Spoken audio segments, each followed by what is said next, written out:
ver se está funcionando hoje. Boa noite. Boa noite, professor. Aê, hoje está funcionando. Boa noite.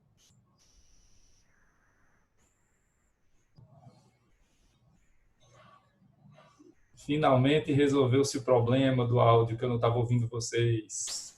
Boa noite, Marcelo. Nossa monitora Querine já está presente também. Boa noite, Querine.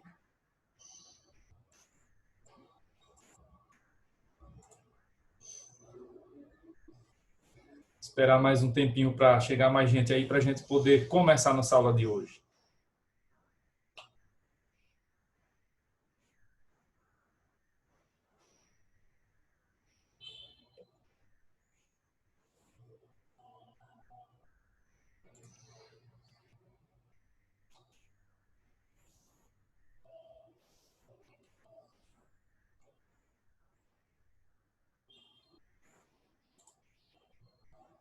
Boa noite, Querine.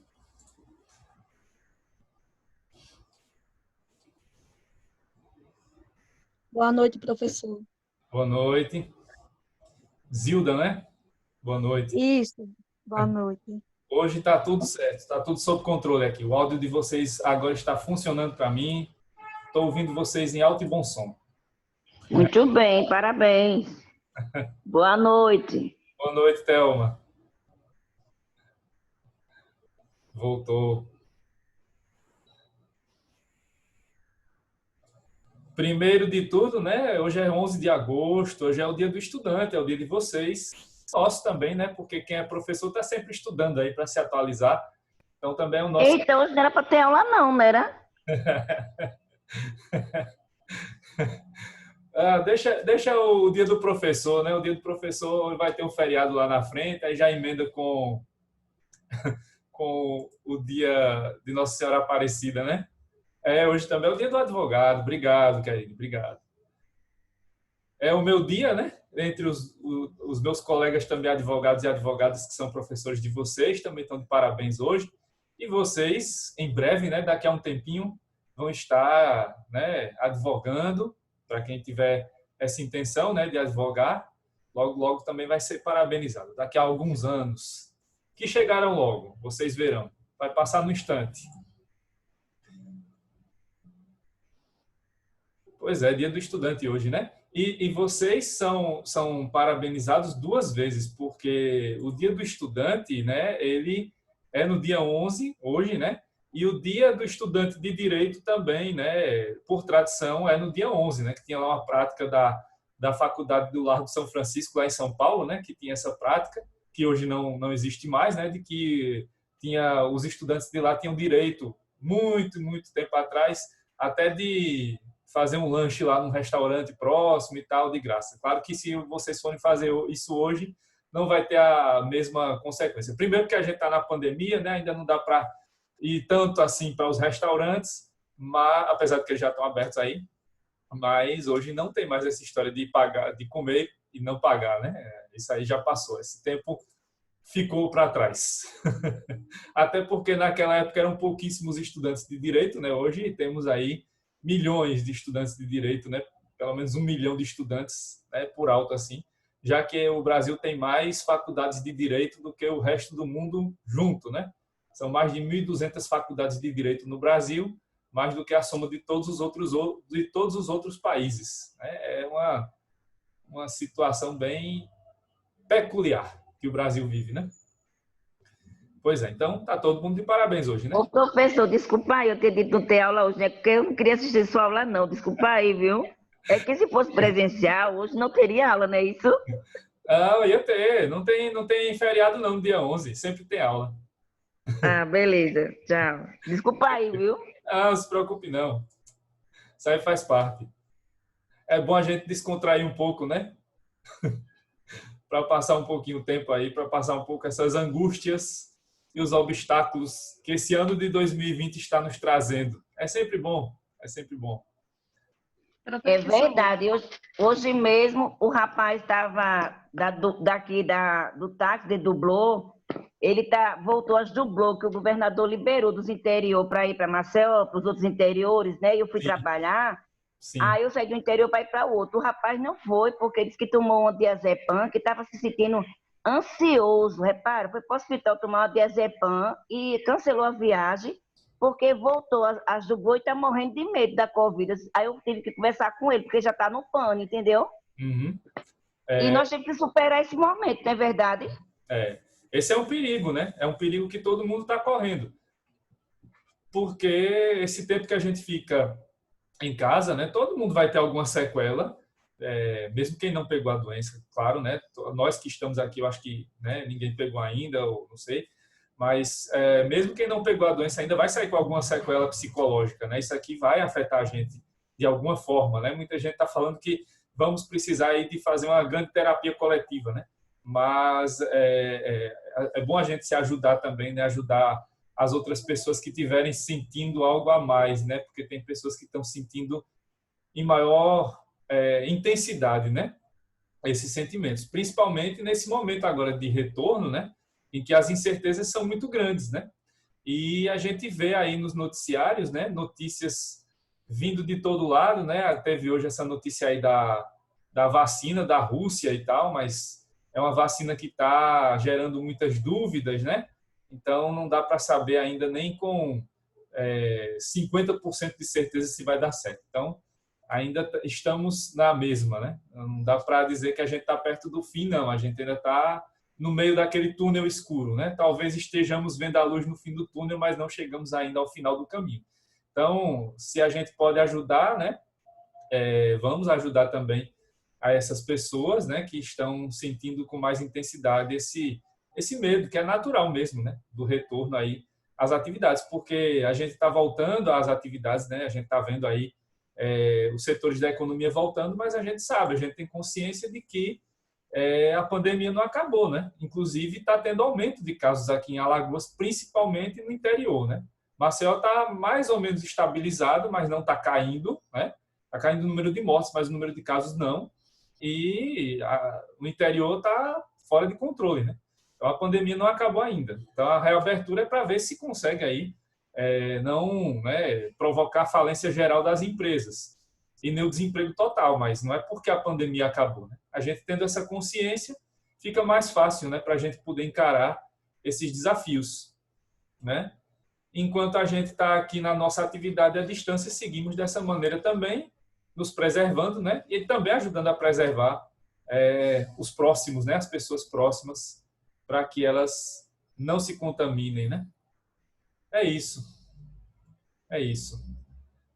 Bom, já temos aqui 14, né? Comigo 15 participantes, então a gente já pode começar os trabalhos de hoje, né?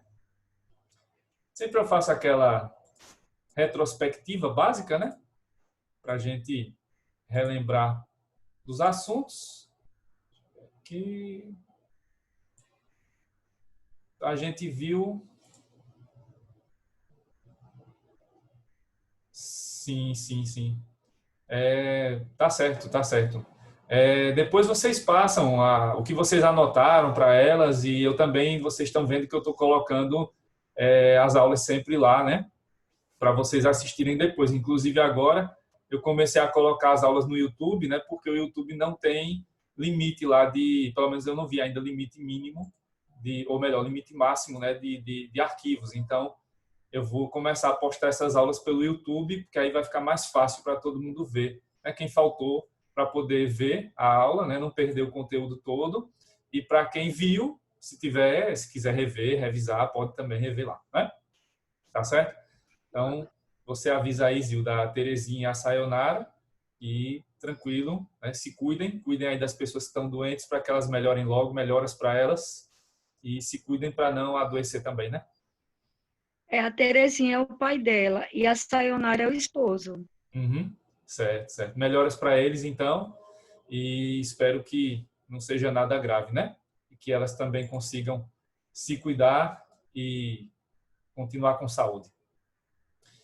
Então, a gente viu aqui nas últimas aulas, né? Na semana passada a gente começou a ver aqui as classificações de constituição, a gente viu aquela do Levenstein, né? A classificação ontológica, começamos a ver as classificações aqui, as outras, né? Quanto ao conteúdo, de nada. Quanto ao conteúdo, quanto à forma, né, escrita e não escrita, e paramos aqui na classificação quanto ao modo de elaboração, em que a gente viu, né, que existem as constituições dogmáticas e históricas, né? Pois bem, agora a gente vai para mais classificações, né? Vamos dar continuidade a essa parte, e aí vamos ver outras classificações. Essas que viram agora, né, as últimas 3 que a gente vai ver agora, elas são classificações que elas estão associadas a não necessariamente aquelas outras espécies, certo? Elas vão ter pontos em comum, mas elas são classificações um pouquinho diferentes, certo? Essa mesma, né, a quinta, é a classificação quanto à origem. E essa aí diz respeito à classificação que trata mais ou menos da questão democrática ou não das constituições, certo? Elas podem aparecer nas constituições escritas ou não escritas, mas essa discussão sobre constituição promulgada, outorgada, ela aparece muito mais nas constituições escritas, certo? Então, essas espécies aí de constituição quanto à origem, elas são de conhecimento de vocês, né? Porque desde a época da escola, né? Lá do ensino fundamental, do ensino médio, ou do ginásio, né? Ou do científico, né? Ou do segundo grau, a gente já estudava esses nomes, né? Já aparecia lá nas aulas de história. A Constituição promulgada, a Constituição outorgada, né? Então, essas duas espécies a gente já conhece mais ou menos, né? Então, deixa eu só relembrar, né? Revisitar esses conceitos aí para vocês, até porque vocês estão vendo que tem sinônimos, né? Que a doutrina coloca, justamente porque a gente já conhece essas duas, né? Essas duas palavras aí, promulgada e outorgada. Então, a primeira espécie de constituição quanto à origem é a que nós chamamos de Constituição promulgada. Essa Constituição também pode ser chamada de Constituição popular, Constituição democrática ou Constituição votada. Essa é a Constituição que é típica de uma democracia. Numa democracia, o povo vai votar nos seus representantes. Esses representantes vão ser os constituintes, né? Vão ser os que estarão ali na Assembleia Nacional Constituinte. Vão ser eles que vão elaborar o texto da Constituição, vão votar, por isso o nome votado, e vão aprovar esse texto. E aí, quando o texto é aprovado, né, pela maioria ou pela unanimidade por todos, ele é promulgado, né? Por isso o nome promulgada. Então, a Constituição é promulgada porque ela vai ser o resultado de todo esse processo que é democrático para a elaboração, para a criação dessa Constituição, certo? Então, a Constituição promulgada é a Constituição típica das democracias. Por exemplo, a nossa Constituição mais atual, a de 88, é promulgada. Ela foi uma Constituição promulgada, foi democrática, né? Mas nem todas as constituições do Brasil foram promulgadas, porque, como eu já disse aqui várias vezes, nós já passamos por democracias e ditaduras ao longo da nossa história. Então, temos no Brasil algumas constituições, como a atual, que são promulgadas, e vamos ter outras que foram, ao longo da história, outorgadas. E aí, então, eu passo para a segunda espécie, que é a chamada Constituição outorgada, que ela também tem sinônimos, né? Ela também pode ser chamada de Constituição autoritária, Constituição ditatorial, Constituição imposta, certo? Por que esses nomes aparecem? Porque essa Constituição outorgada, ela é típica dos governos autoritários, é típica das ditaduras, é típica dos governos, como eram chamados antigamente, absolutistas. Então, nesses países que têm governantes que são autoritários, né, que exercem o poder, né, sem nenhuma conotação democrática, então as constituições vão ser outorgadas, elas são impostas, né, elas não são votadas, elas não são discutidas, elas são colocadas ali pelo governante, né, que impõe a sua vontade e, né, o povo deve ser obrigado a aceitar a vontade do governante. Então, o governante não vai ouvir o povo, porque ele mesmo se acha, né, como o legítimo representante do povo. Mas, na verdade, ele vai estar ali colocando naquela Constituição aquilo que ele pretende que seja o certo. Logicamente, não é o presidente, não é o rei que escreve a Constituição, né? Tem sempre alguém que vai escrever por ele, né? Geralmente, essas pessoas não são eleitas, não são escolhidas para isso, né? Ele vai indicar essas pessoas, né? Ou vai impor a sua vontade a um parlamento que já está eleito, mas que não vai poder ter muita opção ali para votar essa Constituição. Então, a Constituição outorgada, ela pode ter várias formas aí de existência, mas no final ela sempre vai ter uma característica básica, né? Que é essa de ser imposta, né? De ser o resultado da imposição de um governante. Ela não vai ser resultado da manifestação popular, ela é resultado da manifestação autoritária, né? De uma pessoa que é o governante, que está governando ali com mão de ferro aquele país. No caso aqui do Brasil, tivemos, né, várias constituições que foram outorgadas, né, ao longo da nossa história.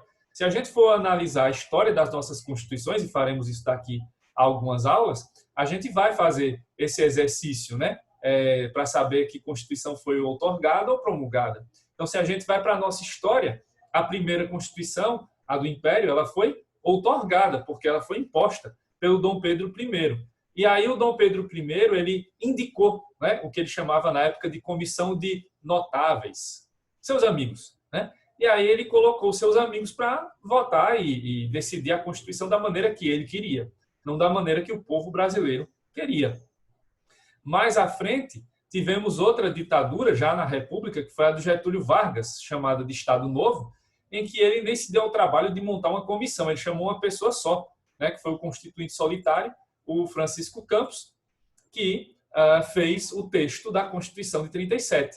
E mais à frente, na ditadura militar, veio a Constituição de 67, em que o presidente, né, o Castelo Branco, eu falei até disso na aula passada, o Castelo Branco impôs a sua vontade ao Congresso Nacional, que foi obrigado a votar a Constituição da maneira que o presidente militar queria. E aí, nesse caso, o que aconteceu foi que a Constituição até passou uma impressão ali, uma primeira impressão de que tinha sido promulgada, porque o Congresso aprovou e tal, mas o Congresso aprovou porque foi obrigado, porque no dia da votação o presidente manda um telegrama para o Congresso dizendo que ou eles votam aquela Constituição da maneira que ele quer, ou eles vão ser presos e ter os mandatos cassados. Então, não foi liberdade ali, foi por livre e espontânea pressão, né, que eles votaram daquela maneira. Ou eles votavam daquela maneira, ou iam ser presos e perder o mandato. Então, não tinha liberdade nessa época, né? Muito pelo contrário. Então, a Constituição outorgada, ela é típica desses governos que não são democráticos, dos governos marcados pelo autoritarismo, pela ditadura, né? Seja ela uma ditadura civil, seja ela uma ditadura militar. E o Brasil é o exemplo mais adequado até para ser falado disso, porque a gente já passou pelos dois momentos de democracia, quando tivemos aí as constituições promulgadas, e ditaduras civis ou militares, né? Ou até de um império, né, que era absolutista, do Dom Pedro I e depois do Dom Pedro II, em que a gente teve aí constituições outorgadas. Essas são aí as duas espécies, né, de constituição mais conhecidas, quando a gente fala dessa classificação quanto à origem. Mas aí tem uma terceira, né, um terceiro nome que aparece aqui, né, que alguns doutrinadores ficam colocando ou como promulgada ou como espécie de outorgada, que é essa que eu selecionei aí em outra cor, que é a Constituição Cesarista, né? E aí fica a dúvida. E a Constituição Cesarista entra onde aí, nesse modelo de Constituição? Quanto à origem, ela é uma Constituição promulgada ou ela é uma Constituição outorgada? Bom, a Constituição Cesarista, ela tem esse nome, né, porque ela deriva do nome do imperador romano César, por isso cesarista. O César, quando governou Roma, o Império Romano, ele governou, né, muitas vezes ali durante o seu período por meio de plebiscitos. Então ele fazia supostas votações populares para decidir as questões importantes ali da cidade de Roma, né? E aí, com base nessas decisões, ele ia governando. Mas como o Império Romano não era democrático, essas decisões geralmente favoreciam sempre o que o próprio rei queria, o que o próprio imperador queria.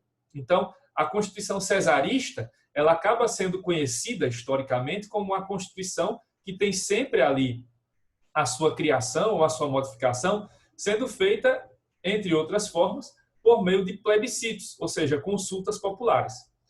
a Constituição cesarista, ela pode estar no modelo promulgado, certo? Se é uma democracia, se tem votação de plebiscito dentro de uma democracia consolidada, você tem ali uma Constituição cesarista no modelo promulgado, mas o que a gente mais vê ao longo da história, principalmente do século passado para cá, é o modelo cesarista chegando mais perto, sendo, né, caracterizado como uma Constituição outorgada, em que governantes ditadores, autoritários, usam o plebiscito como uma forma de controle da sociedade. Explico. Lá no século XX, né, parece tanto tempo, quase 100 anos atrás já, então, os governos fascista do Mussolini na Itália e o nazista do Hitler na Alemanha usaram plebiscitos para poder seguir em frente, né, com algumas decisões no início dos seus governos. E essas decisões, elas eram, né, essas votações, elas eram manipuladas, né? Não eram votações plenamente democráticas. Então havia uma campanha maciça do governo para aprovar o plebiscito do jeito que eles queriam e a oposição, claro, seria perseguida, né? E aí os resultados desses plebiscitos, geralmente, né, nesses governos autoritários, vão dar assim 90% a favor, 10% contra. Mas como o governo já tem um modelo ali de investigação e perseguição da oposição, ele tem como saber quem foram, né? Foi pouca gente, então ele tem como saber quem são os 10% que votaram contra. Então eles vão perseguir aquelas pessoas, prender, torturar, matar. E aí no outro plebiscito essa votação vai diminuir mais ainda. Então se era 10% contra, vai virar 5%, até chegar um momento em que todo mundo vai aprovar, 100%, né? Então a Constituição cesarista acaba, né, em países que são autoritários, sendo usada como instrumento da Constituição outorgada, para garantir aí que os ditadores consigam governar de uma maneira né, sem tantos obstáculos, sem tanta oposição, ou sem oposição, né? Porque eles vão perseguir, eles vão conseguir identificar e perseguir os seus opositores. Já mais recentemente, a ditadura do Pinochet no Chile, né, mais uma vez falando dela, também usou isso, né, quando foi fazer lá o plebiscito para a última Constituição. E aí tinha, na época, se votava em cédulas, né, no papel, e aí o governo, né, preparou a eleição e colocou lá, né, no plebiscito para que o povo escolhesse. Lá tinha a pergunta, né, você é contra?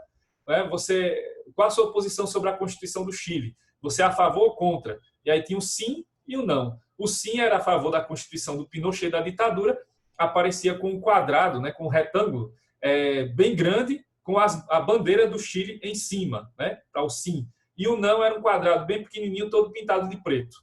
Então, já era a própria cédula, ela já manipulava ali o eleitor na hora da escolha, né? Fora que, claro, quem votou não foi perseguido, torturado e assassinado, porque dava para eles identificarem quem foi que ousou votar contra o governante. E já agora, né, século XXI, né, os governos da Venezuela, da Bolívia, né, e outros países aqui da América Latina usaram esse requisito, né, do plebiscito. Em alguns casos foi democrático, em outros não foi, então tem essa dúvida. Mas nos últimos anos a Constituição cesarista está mais próxima da outorgada até do que da promulgada. Ela pode ser promulgada, desde que siga aí, né, todos os requisitos para uma democracia que se preze. Mas o que a gente tem visto na prática é que ela está mais próxima da outorgada do que da promulgada. Então, ela não é uma terceira espécie, né? As duas continuam sendo promulgada e outorgada.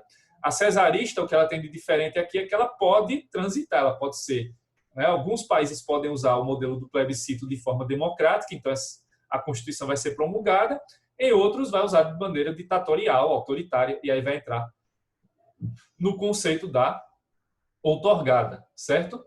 Então, essa é a nossa classificação aí quanto à origem. Tá certo, Bárbara? Sim.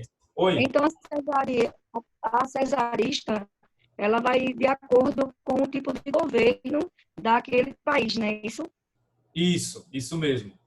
Isso mesmo. Então, se você tem uma democracia, essa Constituição cesarista vai poder ser aplicada, não tem nada contra ela, e aí ela vai ser, né, vai seguir o modelo da promulgada. Mas se você tem uma ditadura, ela vai acabar sendo usada mesmo como instrumento aí a serviço do poder, né, como falava lá o Levenstein, e aí vai entrar no modelo da Constituição outorgada, certo?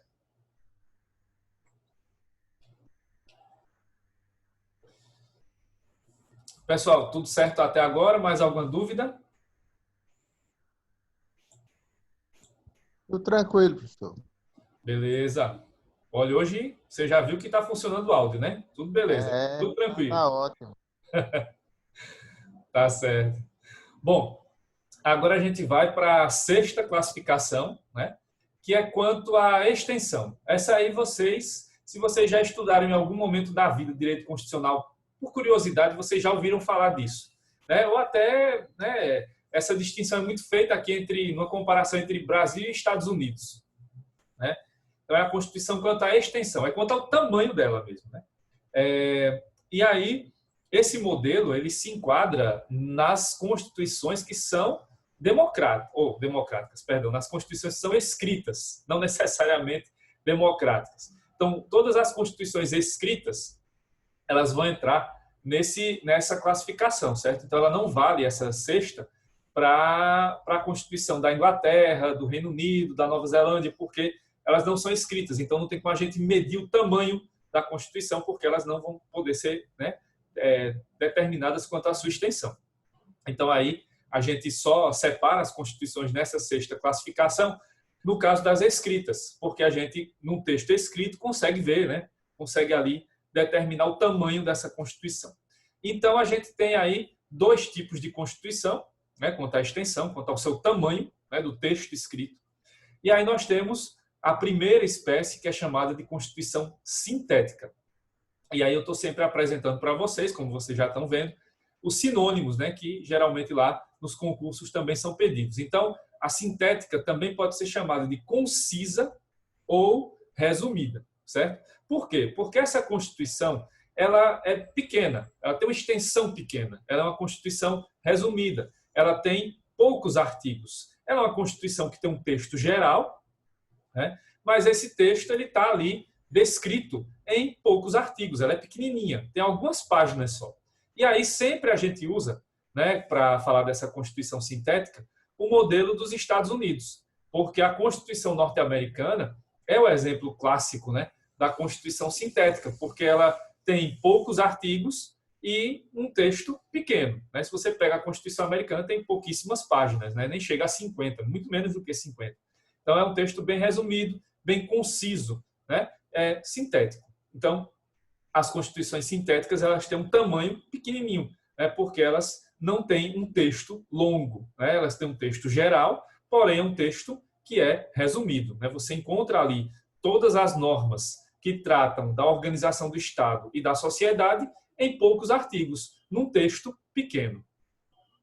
Já a segunda espécie, que é a Constituição Analítica, que é o modelo do Brasil, sempre foi, né, o nosso modelo, ela também é considerada, né, ela também tem sinônimos, né, e aí você pode chamar a analítica de extensa ou prolixa, certo? Por quê? No caso da Constituição Analítica, você vai ter aqui muitos artigos, né? Então o texto da Constituição é longo, é uma Constituição grande, ela vai ter muitos artigos e geralmente aqui vai ter um problema nessa Constituição, que é a sua prolixidade, que é o seguinte, é como se fala quando a gente vai escrever uma redação, né? Vocês fizeram há um tempinho atrás aí, um ano, menos de um ano, né?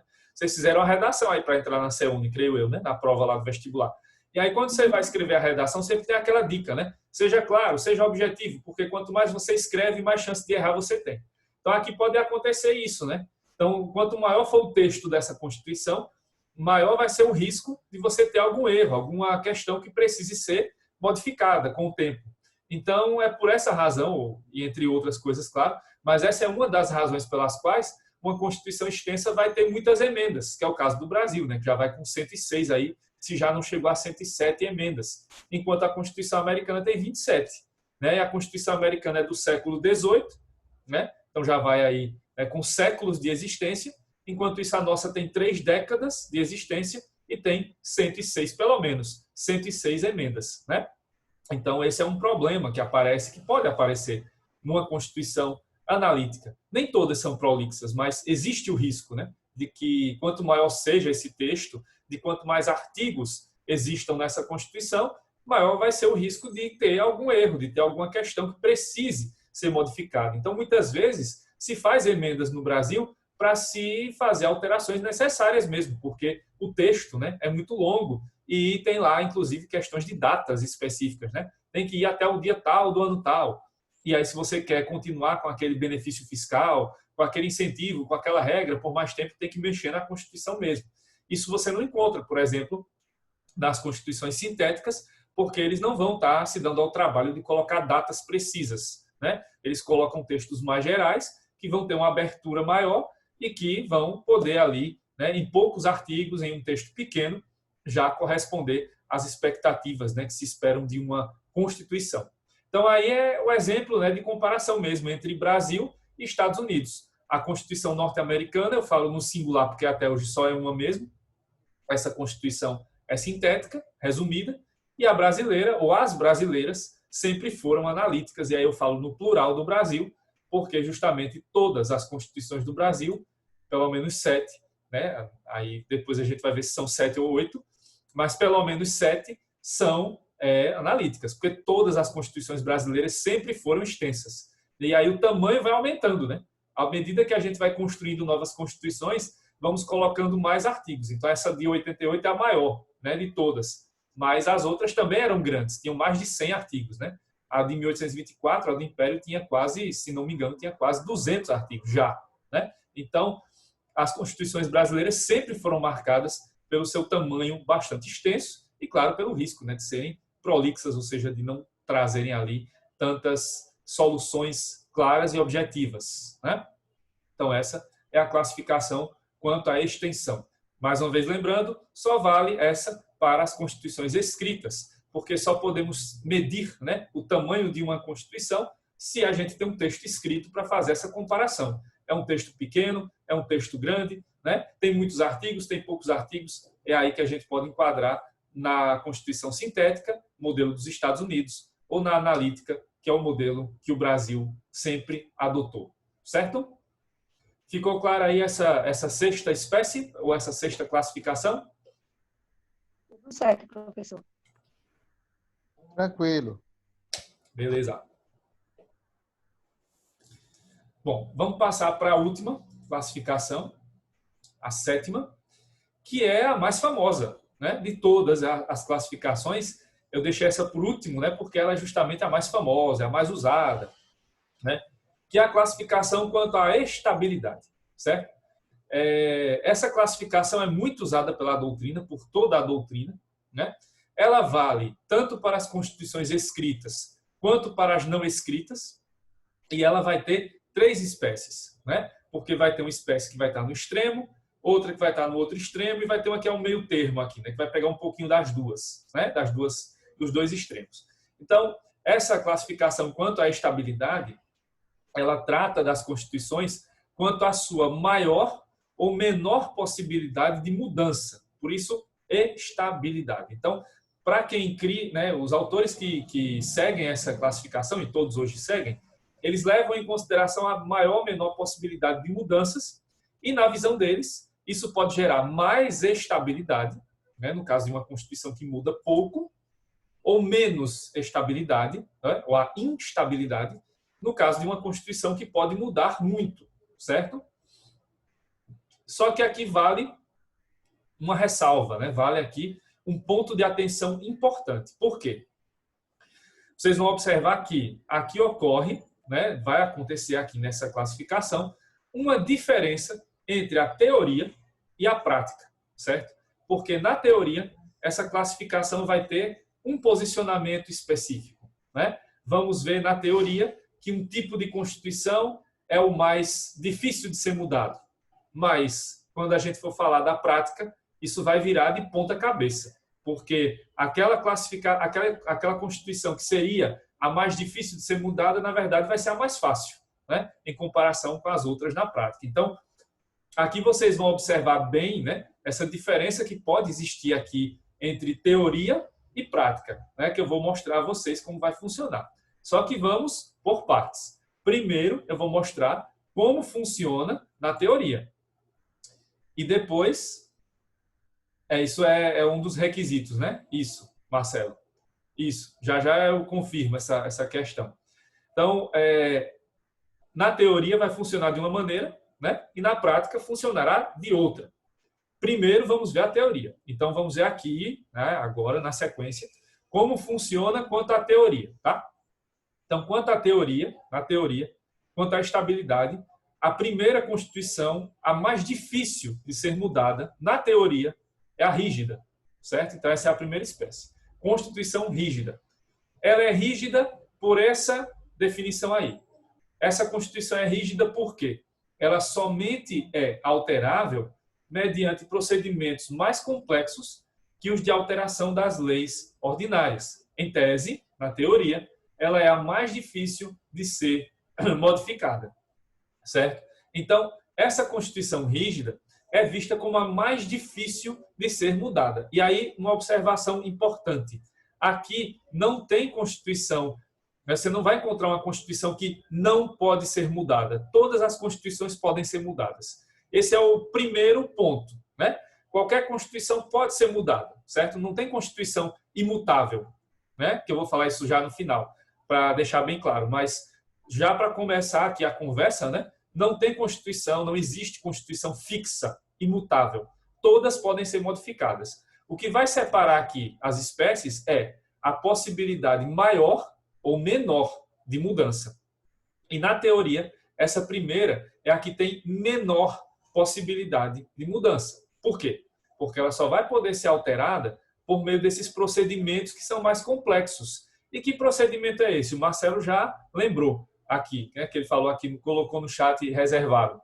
É a questão das emendas, né? O processo de emendas constitucionais, ou seja, o processo de mudança da Constituição, ele é diferente do processo de mudança de uma lei. Provavelmente, em teoria do direito e da justiça, vocês já viram como é que funciona o processo legislativo, né? Como é que se faz uma lei. Tem lá os requisitos, o quórum de votação, etc, etc. No caso da Constituição, tudo isso também existe, só que essas regras são mais difíceis, né? Por exemplo, para você aprovar uma lei, você precisa de votação por maioria, né? Maioria simples ou maioria qualificada. No caso da emenda, você precisa de um quórum qualificado, que no caso brasileiro é de 3/5 ou 60% dos votos, né? E na lei basta votar uma vez na Câmara e uma vez no Senado, que já vai poder ir para a sanção do presidente. Aqui na emenda não é assim. É preciso ter 2 votações na Câmara e 2 votações no Senado. Então, a votação da emenda é em 2 turnos na Câmara e 2 turnos no Senado. E ela não passa pela sanção presidencial. Quando a emenda é aprovada, ela já é promulgada pelo presidente do Congresso Nacional, que hoje é o Davi Alcolumbre, que é o presidente do Senado e também acumula a função de presidente do Congresso. Então, ele vai, né, chamar lá os deputados, senadores para uma sessão conjunta do Congresso e lá vai fazer uma solenidade para lançar, né, para promulgar a emenda constitucional. Então, ela segue um procedimento que é mais difícil do que aquele usado para aprovar uma lei. Por isso que ela é considerada a Constituição rígida, uma Constituição, na teoria, mais difícil de ser modificada, porque existe todo esse procedimento aí que é mais difícil do que, né, para se fazer uma lei, para que essa Constituição, né, possa ter ali mudanças, certo? Então, em tese, na teoria, essa é a forma mais difícil de ser, a espécie, né, mais difícil de ser modificada dentre as Constituições. A Constituição brasileira, quase sempre, né, na nossa história, ela tem essa característica de ser rígida. Falta menos de 1 minuto aqui para acabar a primeira parte. Vou para aquele intervalo rapidinho. Me aguardem aí que já já eu volto para a gente continuar. Beleza? Qualquer dúvida, logo na volta vocês me perguntam. Até já.